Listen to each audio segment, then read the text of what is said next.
so এইটো question আহিছে তোমালোকৰ CWD 2023 পেপাৰত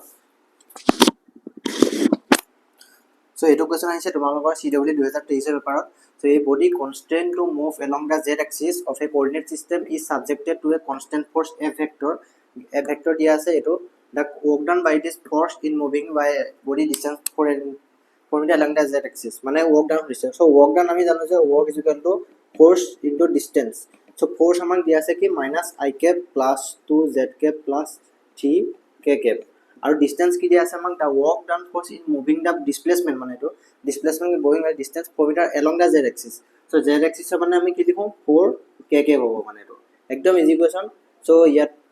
-i cap k cap -i cap dot k cap so dot product আমি জানো যে i cap dot i cap is equal to 1 z cap dot z cap is equal to 1 অকল similar টাইপৰ question লগত 1 হয় বাকি i cap dot k cap i cap dot z cap এইবোৰ সব কি হয় 0 হৈ যায় i cap dot এইবোৰ সব 0 হৈ যায় মানে i cap যদি ইয়াৰ লগত পূৰণ কৰা আৰু i cap dot k cap 0 হৈ যাব z cap dot k cap 0 হৈ যাব মানে k cap dot k cap অকল দুটা থাকিব মানে 3 into 4 so k cap dot k cap so k cap মানে কিমান 1 হৈ যাব so k cap dot k cap similar প্ৰোডাক্টৰ 1 হয় এটা product so 12 metre or 12 metre newton so এটো হৈ যাব 12 নিউটন যোন আমাৰ आंसर হ'ব C2